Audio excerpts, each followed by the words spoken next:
America's Darling, the story of J.N. Ding Darling, is being brought to you in part by the Ding Darling Wildlife Society, Sanibel Captiva Conservation Foundation, Iowa Natural Heritage Foundation, the Community Foundation of Greater Des Moines, Visit Florida, the City of Sanibel, Florida, the City of Des Moines, Iowa, U.S. Department of the Interior Fish and Wildlife Service, and Humanities Iowa.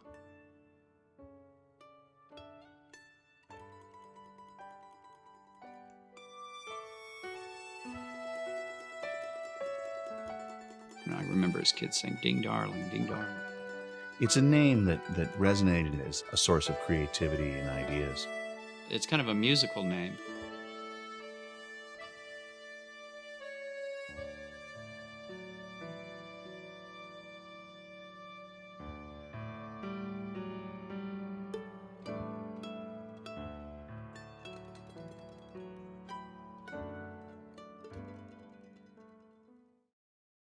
Hello, I'm Chris Steffen. We have a fantastic story to tell you about my great-great-grandfather, Ding Darling.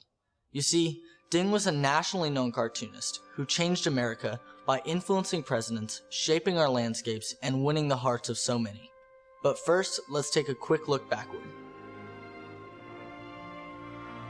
Since the beginning of time, certain people have been trying to protect the land. If you read the Bible, you'll even feel passages about the need not to spoil a land, to pass it on to your children and your children's children.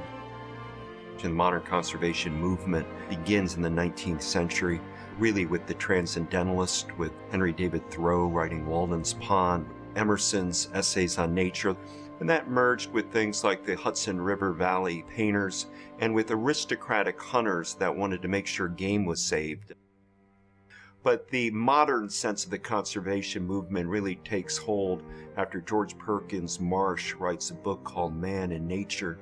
This book had this powerful impact on what will happen to a society that has deforestation or that shoots up all this game.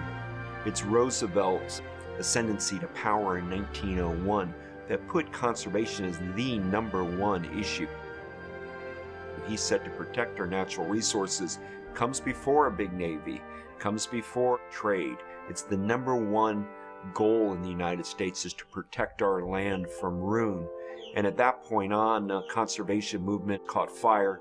And today, many people call it ecology or environmentalism, but it's all about people that really care about their surroundings and treasured landscapes.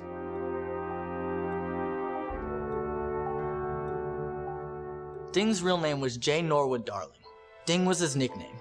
He was one of the most famous editorial cartoonists of his time, and his work was seen in newspapers across the country. He was a man with many talents and interests, as you will see, and he became one of our great pioneering conservationists. Ding's grandson is Kip Koss. Kip was really close to his grandfather. I've heard Grandpa Kip tell stories about Ding ever since I can remember, and I almost feel like I knew Ding. Ding Darling was my grandfather. I grew up living next door to him, and I knew him until his death. I was 27 years old when he died. He was a wonderful grandfather. I learned many things from him. It was as I grew older that I began to appreciate better what an extraordinary man my grandfather was.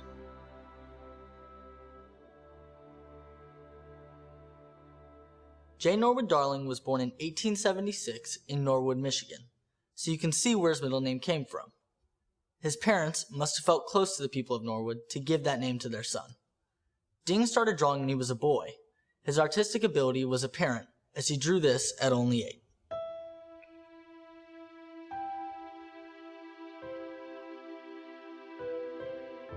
Darling grew up poor.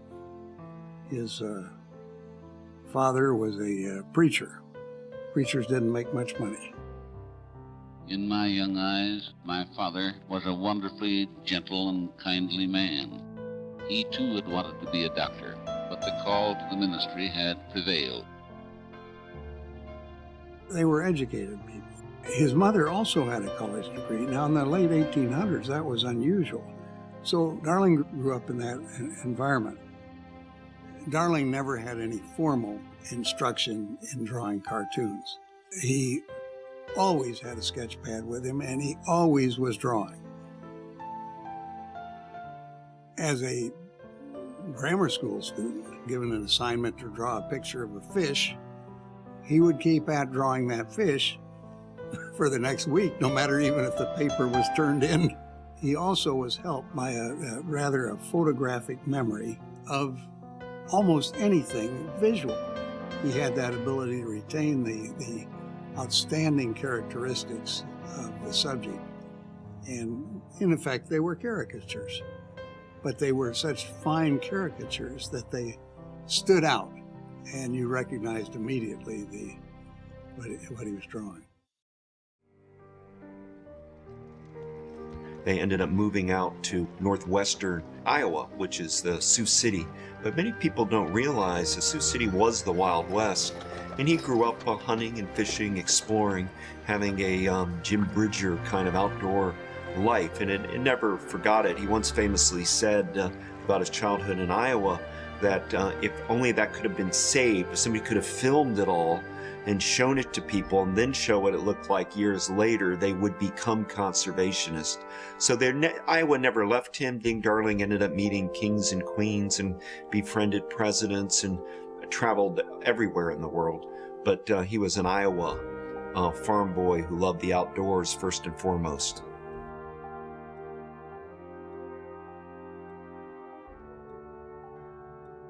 When Ding was a boy, he loved to fish and hunt and explore the outdoors. In fact, this is one of his decoys. So he got to know the landscape and the wildlife that inhabited it. He lived very close to nature, and this became a part of who he was. Growing up as a young man, he became aware of the change in our environment that was taking place. Every summer, when Darling was a teenager, early teenager, he would go back and spend the summer on his uncle's farm, helping out in the harvest and planting the harvest and whatever. It was the being gone for a year and coming back and seeing the change in the land, and not for the best. When he saw these changes, he analyzed that these represented a problem. And in the fashion that was unique to Darling, he could not only identify a problem, he could figure a solution, and then he could even figure out how to implement the solution. I remember it really touched me to hear his Ding Darling's account of visiting his Uncle John's farm, and that it was such a beautiful, the waters were clear, the soil was fertile, all of the birds were there, and then when he returned years later, the water was muddy and wasn't clear, and the soil had been depleted, and he started developing a philosophy of nature's laws. You must take care of the place in which you live if you want it to continue to sustain your life. It's interesting that Darling, as he became a well-known conservationist, people would talk to him about his love for wildlife. And there's no question that he did have a love for wildlife, particularly birds and ducks and waterfowl. But he pointed out, he said, although I love these animals, he said, that's not the important thing. The important thing is that they are the delicate indicators of the future. And when you see populations of birds or creatures being crowded out, dying. The humankind is not far behind.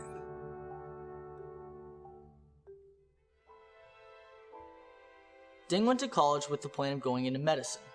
He enrolled at Beloit College in Wisconsin, where he fit right in. He was head of the Glee Club, manager of the track team, managing editor of the college paper, and made a decent income as a singer, mandolin, and accordion player. This is his accordion. In short, he did everything except study. But Ding had a great time, until his artistic talent landed him in some trouble. He had already started to sketch when he went to college. And he drew sketches of the faculty, which were not always too complimentary to the faculty. And they reached the end of their tolerance when he drew all the members of the faculty, including the president of the university, in tutus and little ballerina outfits in a chorus line. And they said, that's enough of that, Darling, and out you go. Darling in later years said, well, he said, the fact of the matter is I was a lousy student. So you take your choice on that. I guess cartoonists are a little bit of troublemakers. I guess that's one of our biggest downfalls. I'd always found out that drawing teachers was the worst thing you could possibly do. And I think he found out the same thing when he was at Beloit College. But cartoonists, for the most part, have been rabble-rousers. And that's what we're really supposed to be doing.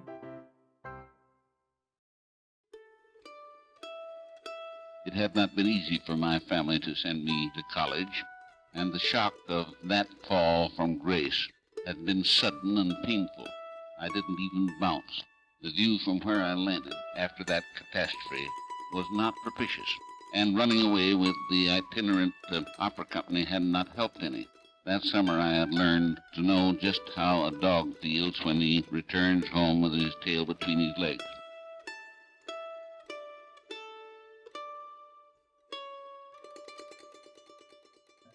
After spending a year traveling around the country, doing odd jobs, being a farmhand, musician, and a reporter, Ding went back to college and graduated in 1900. Then, he returned to his hometown, Sioux City, and landed a job as a cub reporter for the Sioux City Journal, thinking he would save money for medical school. But a different career was in store for him.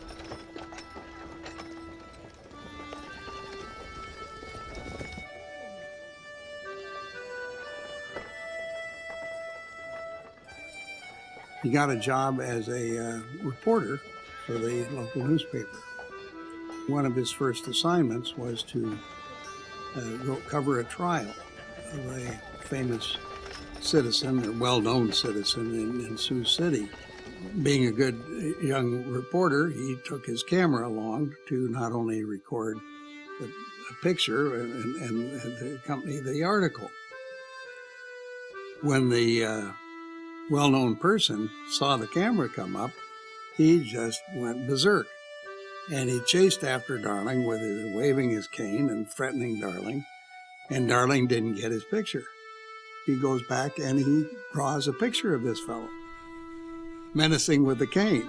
And it was quite a hit in the newspaper, but not a hit with the gentleman whose picture was drawn.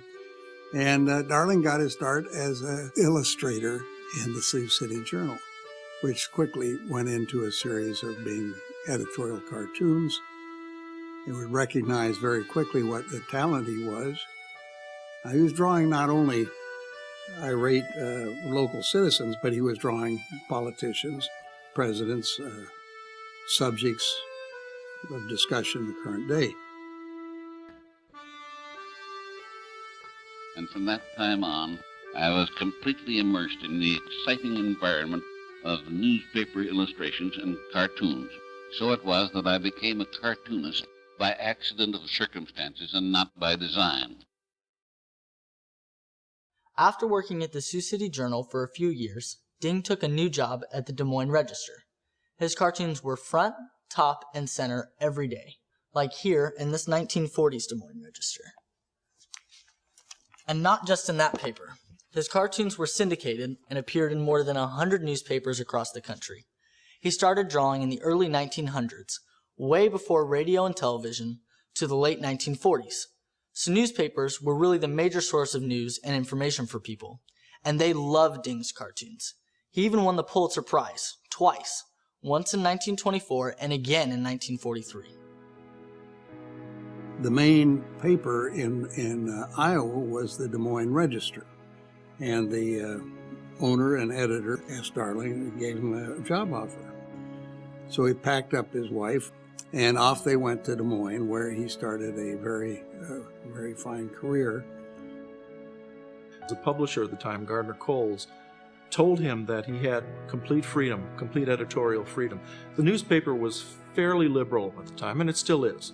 And he was told that he could do and draw whatever he wanted to. Now, most cartoonists, if not almost all of them, don't have that freedom. I think that was kind of an agreement that they'd made because politically, Ding Darling was very much a conservative Republican cartoonist, or his philosophy was very conservative, especially in fiscal areas. Darling had a good sense of humor. In fact, in later years, he would attribute his success in editorial cartooning with the ability to express difficult ideas and difficult lessons, to coat them with a little bit of humor. And he felt you could get a message through to people as long as you put a little sugar coating around the hard part of it. His cartoons were full of motion. When you looked at a Ding Darling cartoon, it was almost like looking at a flat animated cartoon. There was so much movement in it, and your eye continually bounced from one image to another word, to another sign. It constantly moved on you. He filled an entire piece, edge to edge, with thoughts and with exactly what he wanted to say in them. Ding Darling became a beloved figure, almost like Will Rogers.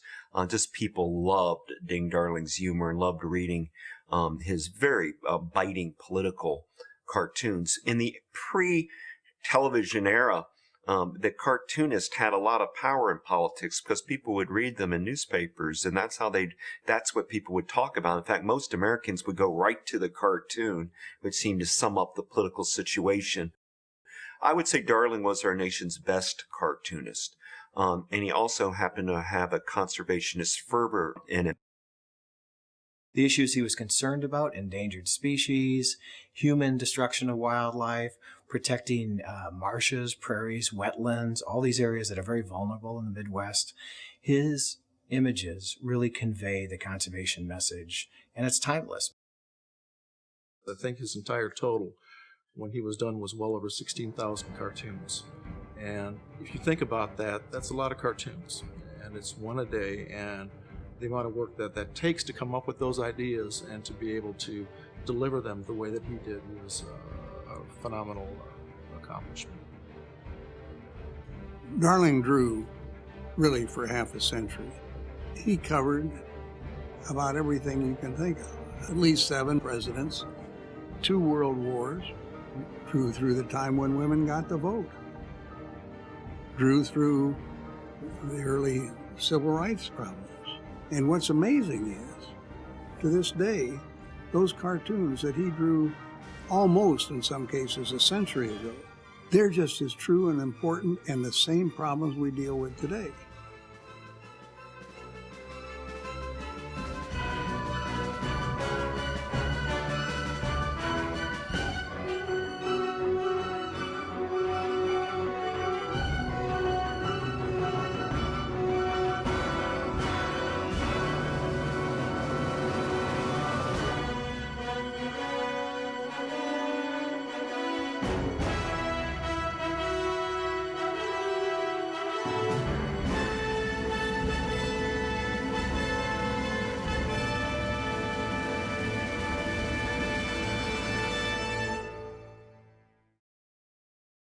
Ding was such a successful cartoonist.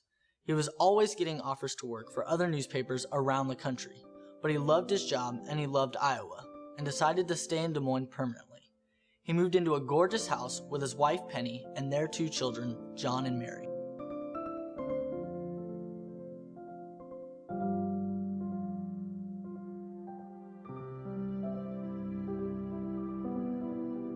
place in Des Moines is a house that overlooks the Raccoon River, and it is it's a very unique house. It reflects the English and German heritage of my grandparents who built it in the early 1900s.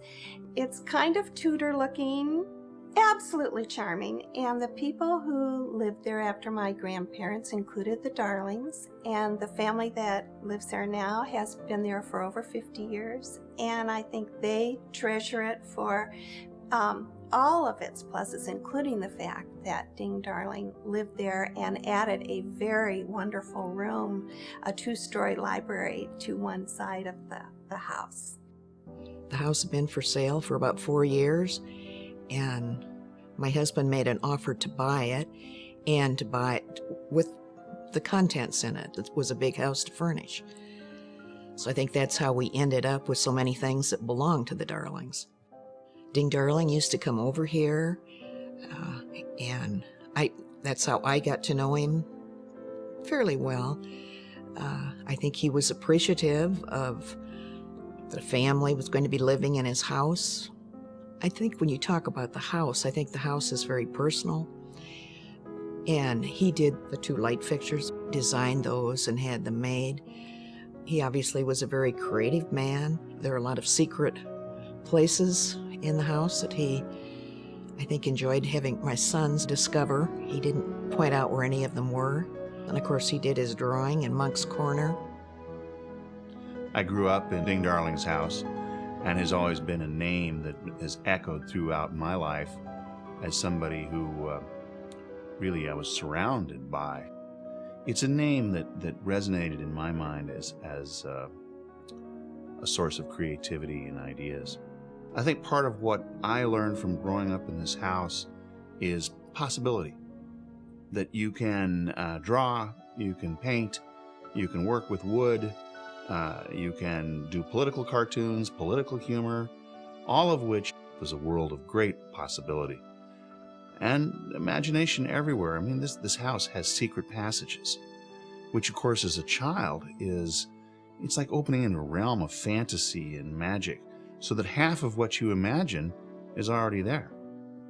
People would look at me and look at this house and ask, isn't it peculiar to grow up in a home that's in part a museum? And I think about the legacy of my father and mother and what that means. The lesson that I learned from that is that the books are important. The ideas contained in those books are valuable. The ability to look at art and to create art is valuable. And I think my father was very strident. He used to say, you've got to move. And it was kind of a word that took you a while to understand as a child. And now at this age, I understand what he meant. And that is that it's not enough. Excuse me.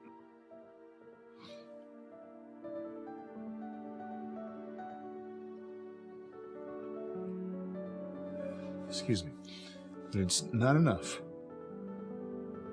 to enjoy life, but you have a responsibility to create something bigger than yourself.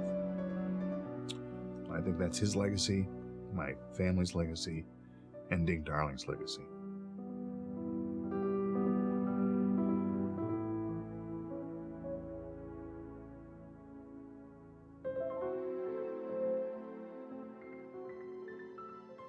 In 1932, Ding was invited by none other than dictator Joseph Stalin to tour Russia, then known as the Soviet Union. So he took the Soviet leader up on his invitation and made the trip. This is the map he used while he was there. When he came home, he wrote a book about everything he had seen called Ding Goes to Russia. Even back then, being the visionary that he was, Ding didn't think communism would last. He wrote this in the preface. If something direful was going to happen to us, I was curious to know the process. Speaking for myself, I can now go back to rest in peaceful assurance of safety so far as that quarter is concerned. Whatever destruction awaits us will come from neglect of our own internal mechanisms. Our oil furnace may blow up or our gas heater smother us in noxious gases, but it will be due to our own negligence and not to Russia. Darling was a hands-on sort of guy. And when the communism became such a sort of, a lot of debate about communism. And there were some socialists in the universities that were saying, well, you know, that's a pretty good system they got over there, you know, since the Russian Revolution. Darling said, well, he said, I'll go see for myself. So he launches off by himself, takes a ship over to Europe, makes his way to Russia to see for himself what this great revolution was.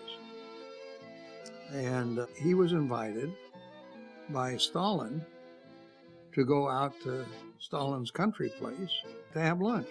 And other than an interpreter, there was just Darling and Stalin. And last but not least, the housekeeper / cook, whatever.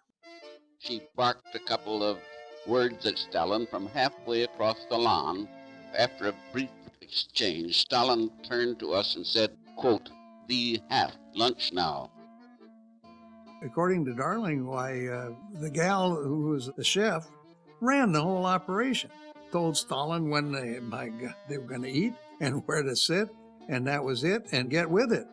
Darling was just terribly amused. This guy that was, you know, ruler of a good portion of the world and had a reputation of being brutal. The housekeeper's bossing him around, and she looked like she could have handled him all right, too. My great-great-grandfather's cartoons were wildly popular. People listened to what Ding had to say. As he developed as a cartoonist, he began to draw cartoons about the environmental problems he saw around him, and he realized he could make a difference. He also began to get involved in politics and policy making, and was appointed head of the Iowa State Fish and Game Commission. This is one of his most famous conservation cartoons. It reads, "We're funny that way. We commercialize all our highways, poison our rivers with refuse, drain our lakes and extinguish our game, and then travel 1,500 miles to get back to nature." Darling had a biological impulse. He looked at the way air and land and sea and vegetation worked in unity and recognized that really any construction or public works projects had to bring environment into the forefront. Darling never believed in the power of the mechanized world. He believed in the end, you know, a hurricane can just wipe off a place. Erosion can destroy an island. A red tide of pollution can kill fish stock.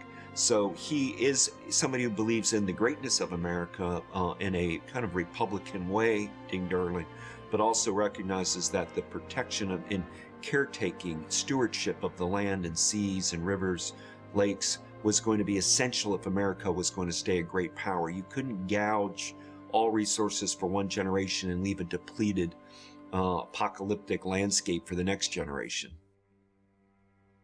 Events have arisen which suggest caution.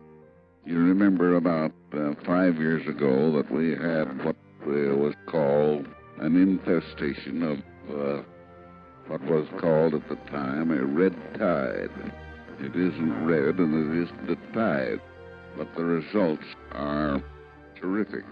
And right now, thousands of fish of all species and dimensions are washing up on our beach in front of the cottage.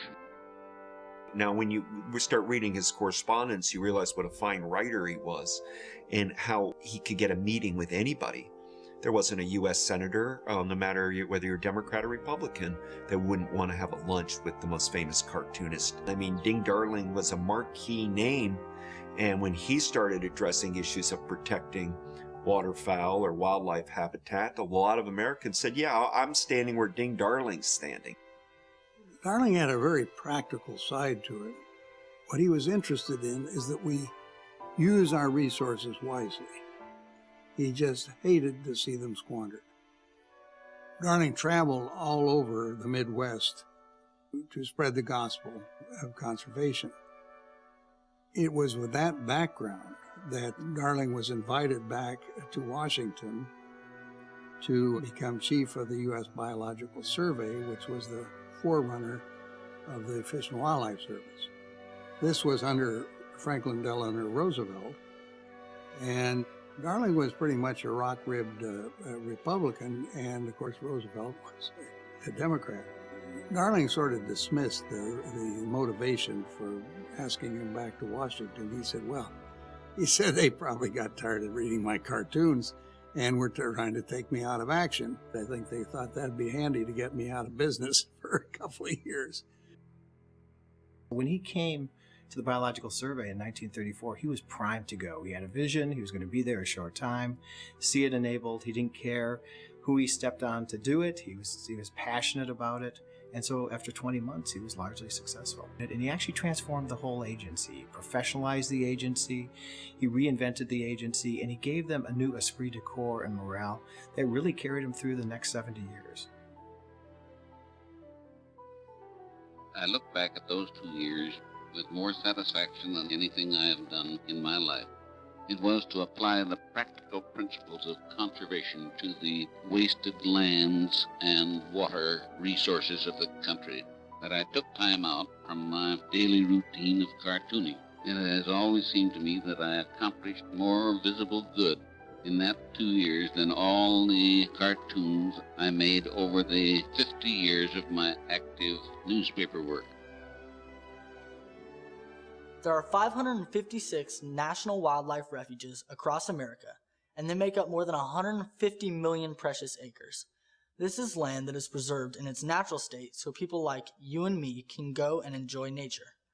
While it was Theodore Roosevelt who started the first refuge in 1903, Pelican Island, Ding had a lot to do with making the system what it is today. I'd like to say Ding Darling actually created the refuge system. Theodore Roosevelt created the first refuge, but between Roosevelt and Darling, refuges came in and out of the system, and they kind of functioned primarily as individual units. Darling had a systematic vision. Let's put refuges along migratory bird flyways, let's connect them up, let's have an overall national vision of what we want to do for wildlife conservation. So before 1934, you have islands of wildlife protection. After Ding Darling, you really have a refuge system where the whole is greater than the individual parts. When Darling took over, we had about 70 refuges in the entire system, and we'd started with 55 under Roosevelt, so it'd grown slowly and erratically. By the time Darling left, he'd added another 40 or 50 refuges, and his chief of refuges ended up creating 271 refuges by the time he retired. Today, there's 100 million acres to protect wildlife, another 50 million marine acres to protect wildlife. It's the largest wildlife protection system in the world, and in many ways, Darling put it on the direction that it achieved today.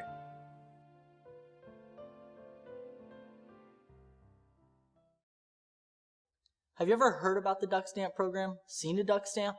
This is what the first duck stamp looked like in 1934. Ding designed it.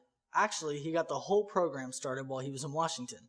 It's a great way to raise money to preserve wildlife habitat and promote art at the same time. But I'll let Grandpa Kip tell you the story. The idea of requiring a duck stamp, as it was called, on every hunting license, if somebody was going to hunt waterfowl, was not Darling's idea. And its purpose was to raise revenue for pursuing conservation goals. The idea had been kicking around Washington for many, many years, but nobody had ever been able to get anything done. Darling, who had this extraordinary skill for moving people, agendas, action, tackled that. And lo and behold, by some skillful political work, he got the Duck Stamp Act passed. I think that was 1934. And that program by itself has preserved over 5 million acres of critical habitat. And sort of an amusing story, after the Stamp Act was passed, lo and behold, one day in Darling's office, a couple of guys show up from the Bureau of Engraving. They said, "What, Mr. Darling, is a duck stamp supposed to look like?" Well, here we had this guy that had been drawing ducks all his life. And he said, "Well, let me see." And he looked around for, he didn't do a lot of drawing at the office. So he looked around, and there were some shirts back from the laundry, and they put a piece of white cardboard in the shirt to keep it stiff in those days.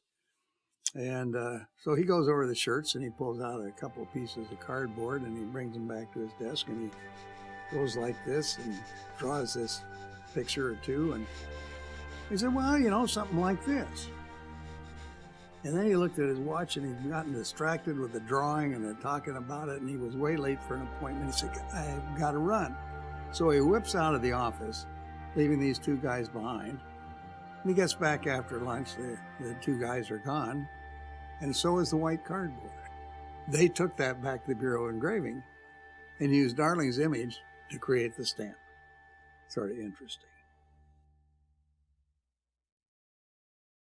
Well, I first became aware of the duck stamp through my father, who collected them starting in 1934. And he bought his first duck stamp, and he thought it was such a cool thing that he saved his and every member of his family's. So I was aware of the program, and then when I found out that there was a contest to pick the art, you know, being artistic myself, I thought, well, that'd be a dream come true to win that one day. And through the art and getting involved in the duck stamp, I really learned what an amazing conservation project it is. I work closely with my brothers, Bob and Joe. We all paint the same type of subject matter. They've won the duck stamp contest. And it really helps us, I think, to have someone to bounce your ideas off of. All the acres of wetlands that they've bought, that's where we grew up hunting on a waterfowl production area bought with duck stamp dollars. It's great to be a part of a program that contributes so much back to nature. The connection, and it's a beautiful connection between the duck stamp and Ducks Unlimited, is that over the years, we have, at Ducks Unlimited, fostered, advocated, and been among the greatest champions of the duck stamp in this country. Started in 1934 by this wonderful man, Ding Darling, as a volunteer effort. And so that started the idea that it's our responsibility to pay for this. You can't simply turn to government to make everything happen. All of us as citizens have to do our part. Now, government needs to do its part too, but we as citizens and non-government organizations need to do our part. And so Ducks Unlimited has walked in lockstep with the duck stamp program throughout the years, helping to sponsor the duck stamp contests. And our 2012 duck stamp winner, Joseph Hoffman.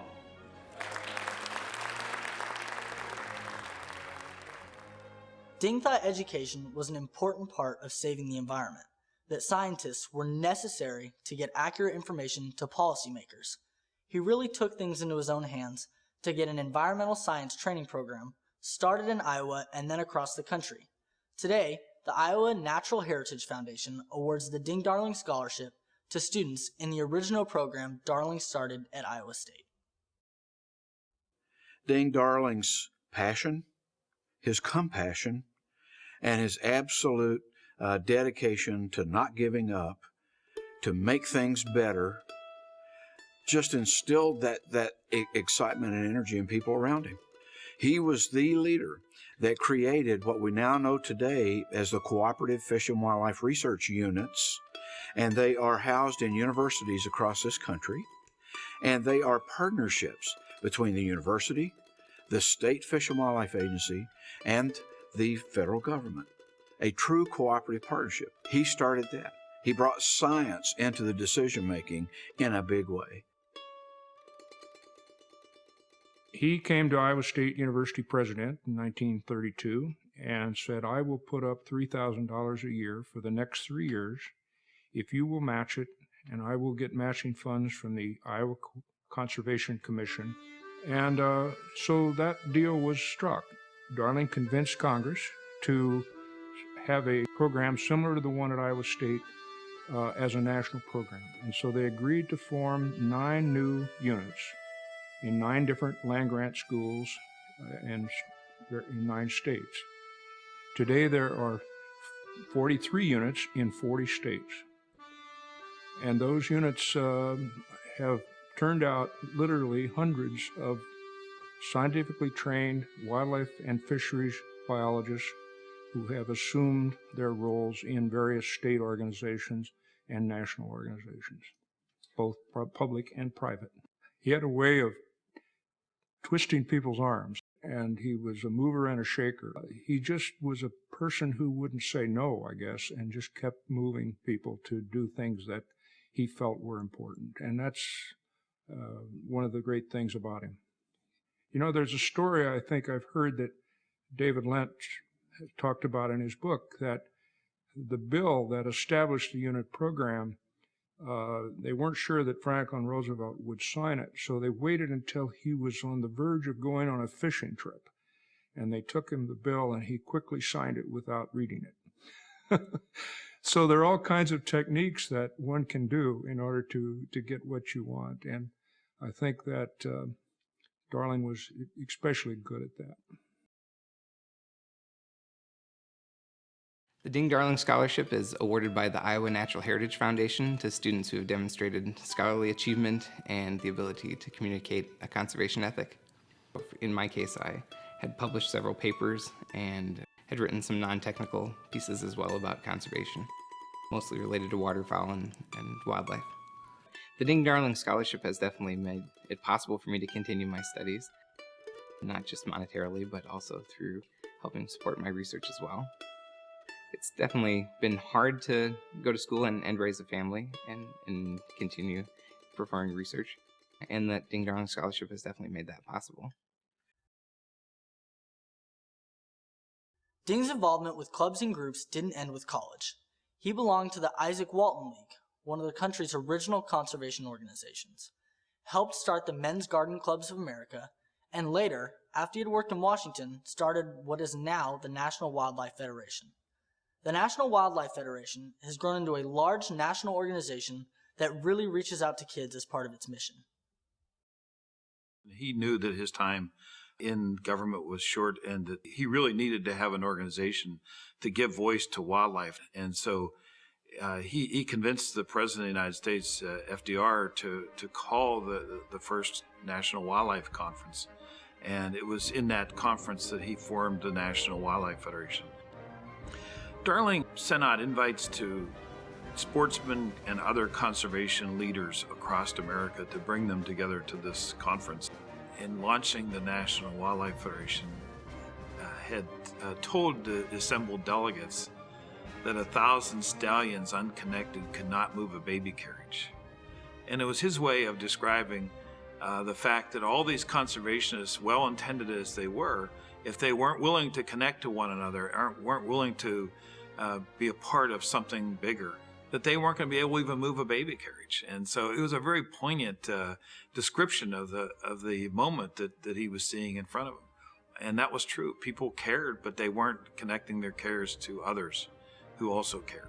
These people came together really out of their passion for nature to identify those groups that were already in existence and bring them into the fold, and to form a nationwide network of conservation leaders who could work together to pass important legislation. Darling understood that if you could get federal funding locked in and then require that the states lock in their money too, that you could get a long-term funding source for fish and wildlife. And it's without a doubt the most significant wildlife funding source that we have even to this very day.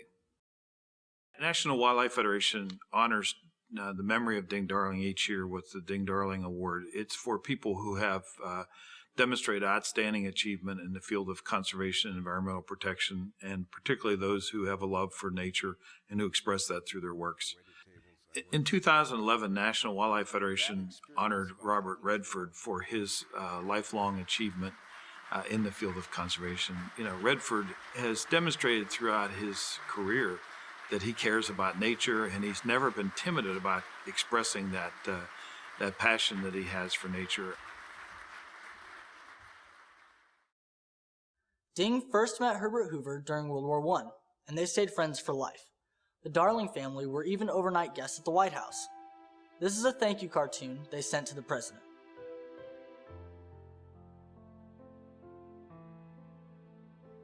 Grandpa Kip tells a humorous story about when he was 16, he took the car to pick up Mr. Hoover at the railway station. Kip sat quietly while Ding and Mr. Hoover talked about major current events at the dinner table. He got quite a surprise when Ding turned to him and said, "Well, what do you think?" Ding wasn't just being funny. He really did care about what younger people thought. Bear in mind that a youngster takes for granted his surroundings. I took it more or less for granted when I was 16 years old, and he asked me to go down and pick up President Hoover at the railroad station and bring him over to the house for dinner. That was grandfather, and you take it for granted. So The relationship between Ding Darling and Herbert Hoover is complicated. Ding Darling was a Republican, but he was a TR Republican, which is different from a Herbert Hoover conservative.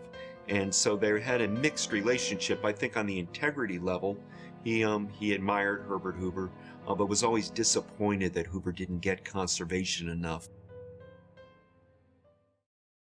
There are not too many years left for me to commend you, your monumental service to our country, and your generous recognition of me and my little family as humble worshipers at your shrine. A lot of people didn't know it, but Ding was more than a cartoonist. In fact, he was an accomplished artist with a special interest in waterfowl. He made drawings in pencil, ink, pastels, and charcoal, painted in watercolor. He even made sculptures. He owned a house on some land in Des Moines he called the Peony Farm. Today, it's Peony Park. There, he kept a workshop where he made beautiful etchings and trained other artists, some of whom have become very well known. Here are some of his brushes and pencils, and even one of his sketchbooks. Darling earned his livelihood as an editorial cartoonist. Inside, he had a real interest in art. He studied other artists. One of the things that Darling was given credit for was figuring out how to portray birds in flight. He did this by always having more than one bird in his pictures, and the wings would be in different positions. It gave the impression of motion in the drawing, and artists at the time started to emulate that, and it's still done that way today.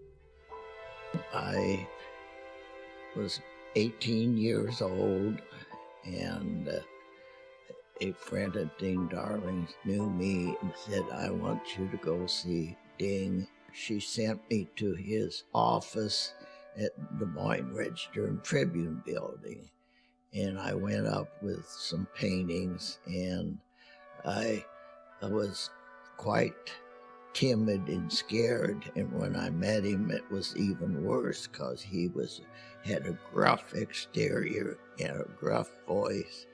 And so I showed him my paintings, and he said, "Well, I can tell you they're nice and that won't help you a bit, or I can tell you what's wrong with them. What do you want?"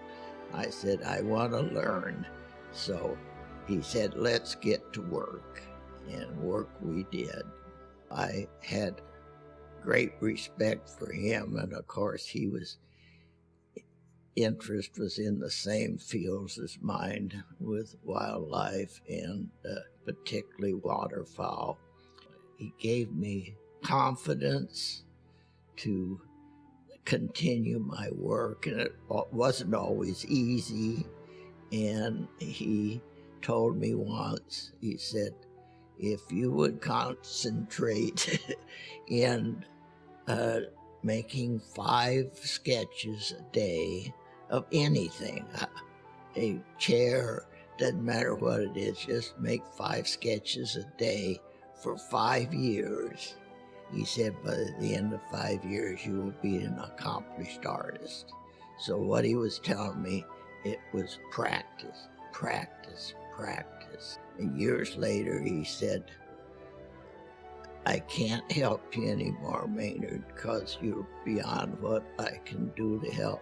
But don't stop coming to see me, he said. I want to know your progress all the time. Ding had been to Florida for the first time during the year he was suspended from college. In about 1935, he decided to start spending the winter there. Just off the Gulf Coast of Florida, there are two little islands next to each other called Sanibel and Captiva. Ding and his family stayed on Captiva in a small cottage at an inn named Tween Waters. As he got to know the islands, he became interested in the environment there. This is a sign from Sanibel Island. In fact, there is an interesting story behind it. Darling had actually sort of discovered Captiva along with many of the Midwesterners, and I think he was attracted to this nice, warm climate, but in an area that wasn't as busy as, say, the east coast of Florida. It was a different person who was attracted to this calmer coast. He came here because of his bronchitis, and it was a way for him to take a little break during the winter time, but it never stopped him from being contemporary. Newspapers thrown out of the airplane window so that he could keep up on things, and he drew the entire time that he was here. But I think he had a little more time to sit back and be with his family, and I think that was important to him too. Darling had learned all his life, wherever he was, lessons about conservation. As he got older, he saw things that changed. When he came to Sanibel and Captiva, he saw some remarkable resources. So the bird life, the plant life, and he knew that things would vanish if there wasn't some sort of forward thinking here. He was always interested in the environment wherever he was. It was only a few years before that they wiped out the egrets there to get feathers for the women's hats and that sort of thing. Darling decided the safe thing was to not have any hunting or shooting on Sanibel and Captiva Islands. So he went to the governor and got a proclamation to establish that there would be no hunting or shooting on Sanibel and Captiva Islands. Well, you know, a proclamation is one thing, but getting the proclamation to work is another thing. Darling designed a sign, a shield, with a pelican flying low over the water, and the word state sanctuary, no shooting on Sanibel and Captiva Islands. Well, he designed that. And he cut out the shields. He drew the image of the pelican. This is all hand work. And he goes out and he nails up these signs himself. Now, that's what you do when you really care about something.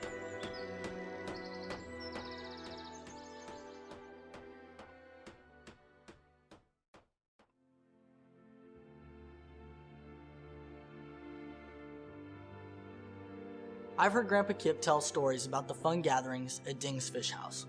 It's kind of an unusual way to build a house, on stilts, out over the water. He got the idea from the fishermen's shacks that used to be common in the area. When the house was finished in 1942, Ding planned to move there full time, but his wife, Penny, was not impressed with the idea of the housekeeping and chores that it would present, as well as being cut off from land by a drawbridge. So the entire family didn't stay there all the time. But Ding did spend a lot of time there drawing. It was a wonderful place to get together, relax, and take in the spectacular view from the deck. I am holding a carving of a seahorse that Ding did. This seahorse is the very design that Ding incorporated into the fish house fireplace. In more recent years, the house was bought by another famous artist, Robert Rauschenberg, so it has always been associated with art and artists.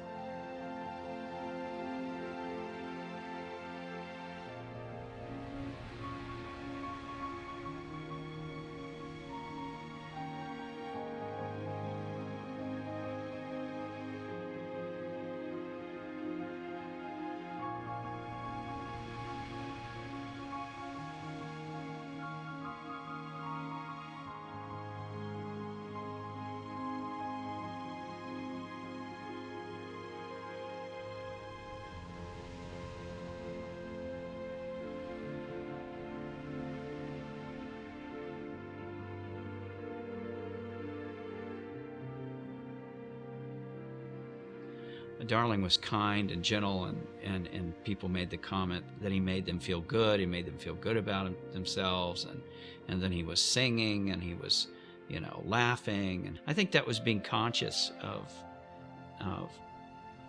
other people's spirits around him, that he was able to read people really well and read different types of people really well. Darling's reputation was helped by the fact that he had an ally in one of the finest painters of the 20th century, in Robert Rauschenberg, who ended up taking over the fish house, a property of Ding Darling in Captiva, and maintenancing it, and would frequent the little bistros on the Florida island that Ding Darling loved. And while they're, as artists, they're completely different. Rauschenberg being somebody who would include so much in his art, and one of our great modern painters. He found a lot to laugh at and enjoy in the cartoons of Ding Darling. So you have Rauschenberg promoting Ding Darling as a great American. I think that both Robert Rauschenberg and Ding Darling really had an affinity for Captiva because of its natural beauty, but also because of its remove. I think that it was a respite for them both in terms of their life in different urban environments and professionally, to come and really focus on creation and to explore and be inspired. Well, the Fish House is a remarkable spot. It's just a beautiful building, and the way it's positioned on the bay, it's amazing. It's such a small structure, but it has this temple-like air about it. And walking up to it along the dock and entering it, it has a reverence to it that's really, I don't know, I think it lends itself towards meditation, towards quiet conversation, towards reflection, in a way that's atypical of most modern structures. I think the fact that so much has been created here through the decades, there's just this patina of energy, creativity that is inspirational. I think that the natural environment is inspiring unto itself.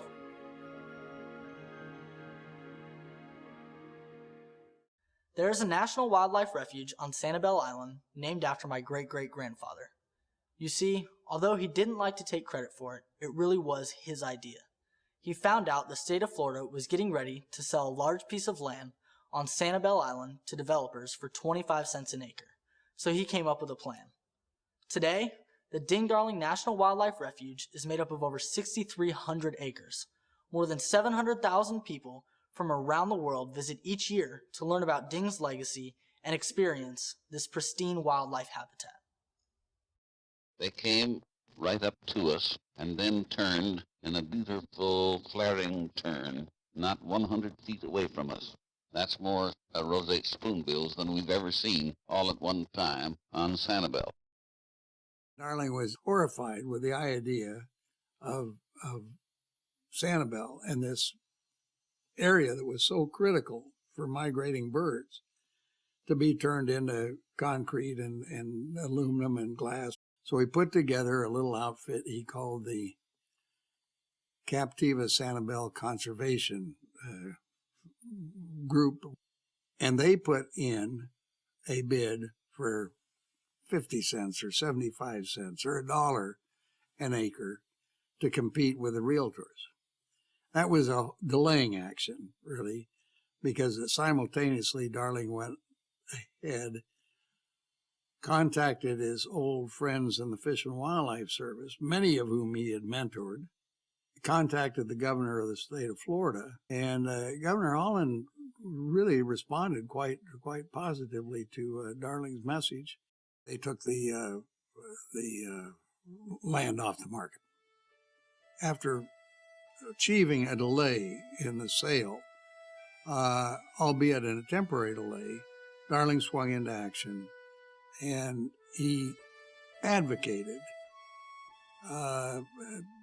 this land for a national wildlife refuge. The land was actually purchased by the federal government, and it became a national wildlife refuge called the Sanibel National Wildlife Refuge. Years later, following Darling's death, the refuge was renamed after Darling. So it's now the J. N. Ding Darling National Wildlife Refuge. The first time I heard about Ding Darling was when I was a child, maybe in the 1st or 2nd grade, and my parents had brought us to Sanibel Island to vacation, and we went to the Ding Darling Preserve.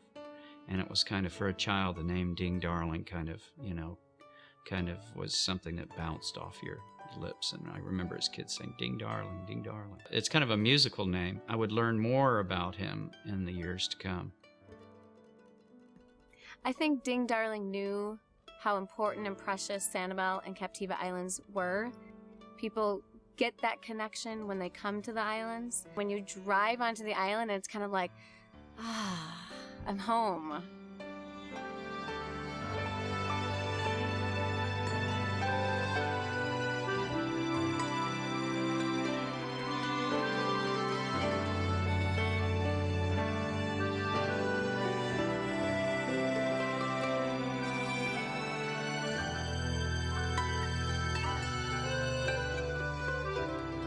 The first time a child looks through a pair of binoculars and they see it, they get it, they are able to identify that bird.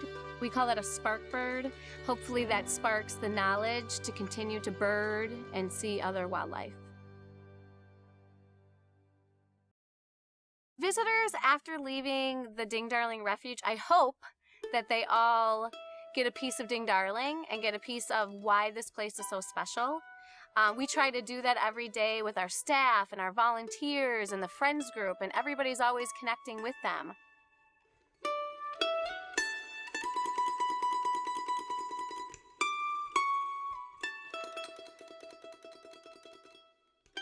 Ding Darling Days. It's an annual event held in October in his name.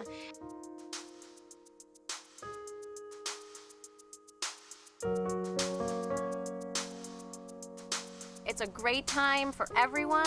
We have something for everyone.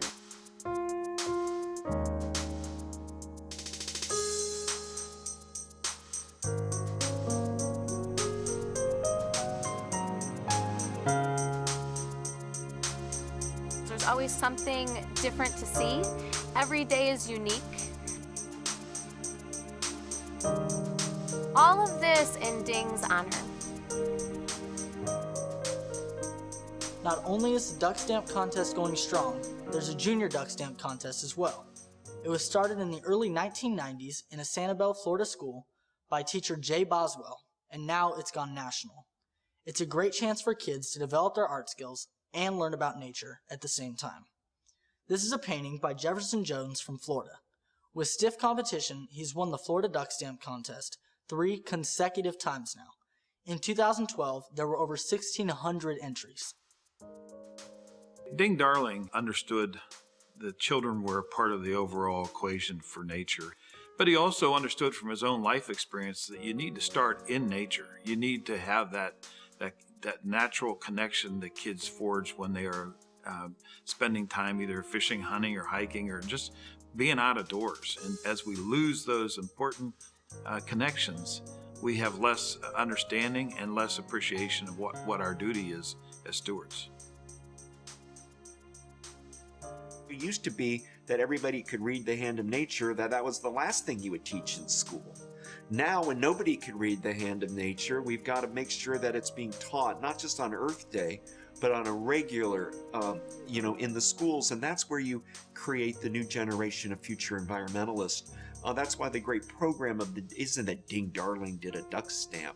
It's kids today emulating Ding Darling, trying to do their own duck stamp.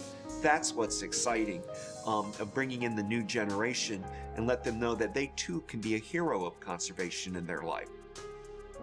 I think the young people can follow in Darling's footsteps and really become heroes of the environment just by doing very basic things, by noticing nature, by getting involved in projects like the Junior Duck Stamp program. And I think that just by doing things like that really don't start out looking very huge and something heroic, it'll eventually turn into a lot of times lifetime commitments. I think that art in the Junior Duck Stamp program and the Federal Duck Stamp program can connect other people outside of those programs and encourage them to get involved, and that may lead to further wanting to know about the habitat or the species and that could really lead down to conservation. Young people are the future for wildlife and conservation. We need them to be educated, to understand, but more importantly, to be connected with their nature. It is their nature, it's our nature, and it makes us feel whole. And it's our job to get those young people engaged and involved so that they can feel this beauty that we feel as they go through their life.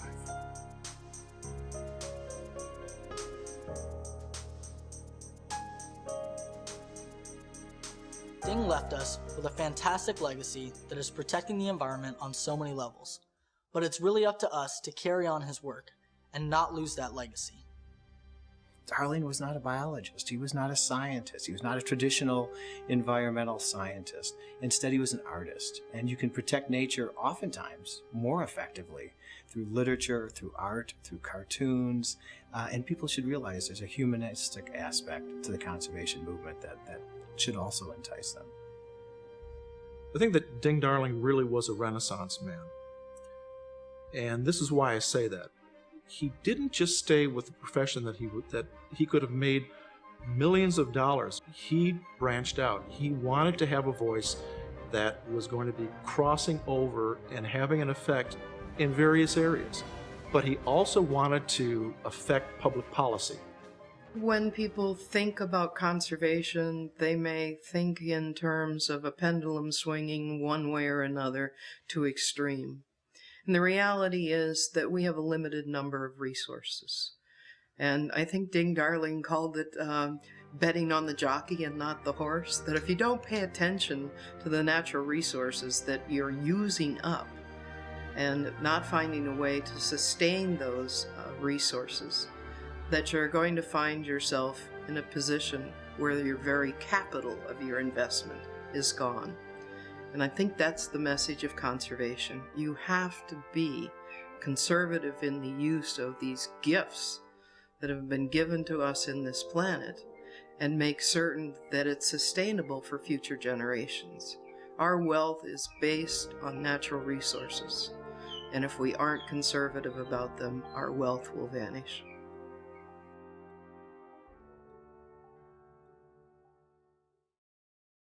I think if Darling were to look at the environment today, there's one thing he'd be thrilled about and one thing he'd be very disappointed about. He'd be thrilled by the Endangered Species Act, because since that was passed in 1973, we've had very, very few species go extinct. And extinction was a key theme of many of his cartoons, worried about extinction. I think he'd be very disappointed at the continual destruction of natural habitat. Our suburbanization, our human paving over many natural prairies, grasslands, wetlands, and so on would disappoint him. He thought that was the key issue for the conservation movement, protecting habitat, and we haven't done a good job since Darling passed on doing that. Darling simply never rested on his laurels. One time when he was receiving a rather prestigious award, he was quoted as saying, "Giving awards to conservationists is like giving medals to generals that only lose wars." When Darling was successful in completing some goal of his, it was forgotten, it was in the past, now on to the next thing. Ding Darling lived an inspiring life with so many visions and so many accomplishments. This is the plate for Ding's last published cartoon. It's called Bye Now, It's Been Wonderful Knowing You. It came out in 1962 when Ding passed away. The cartoon shows his office at the Des Moines Register. It contains so many of his favorite things. You can spend quite a bit of time looking and discovering the many facets of Ding, along with the things that meant so much to him.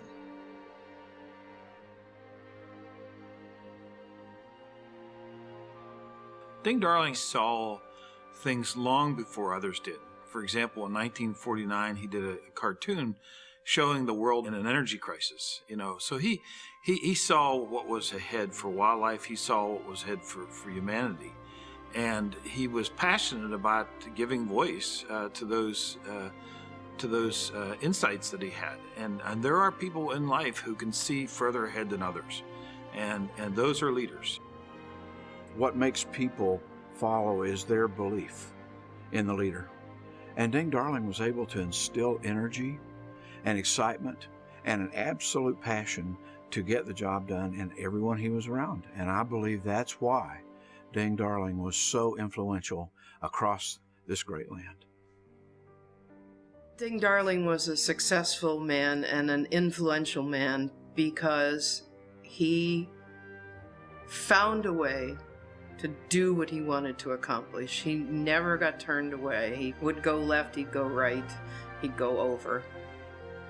If you asked Darling what his most successful accomplishment was, what his greatest accomplishment was, I think that he would tell you it was a nonsense question.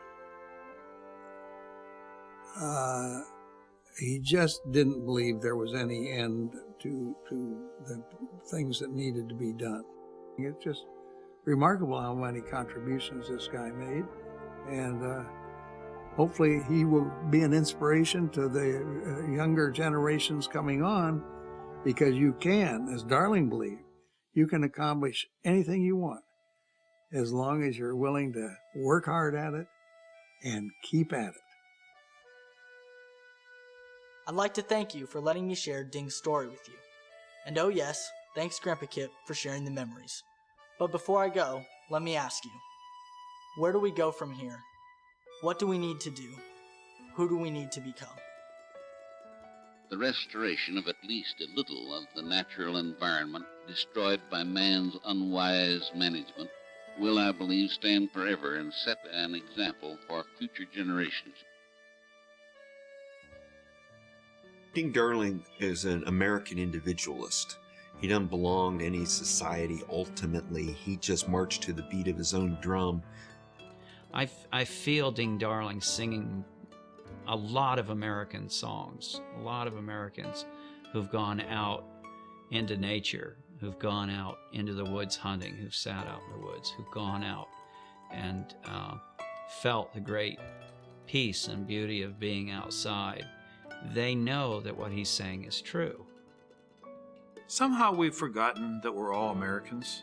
We need to come back to that notion. And I think it's coming back to the idea that America is great when America works together. And we fail when we divide and when we splinter. It's about the song America the Beautiful. It's about protecting our great land. It's not a right-left thing. It's about being a good custodian of the land. In truth, conservation should be a true conservative's MO. You know, that we want to keep heritage and keep things that our children can experience. When people ask me the most important thing they can do, I say raise a good child, a thoughtful child, a smart child, a kind child. And when you do that, you create citizens for future generations.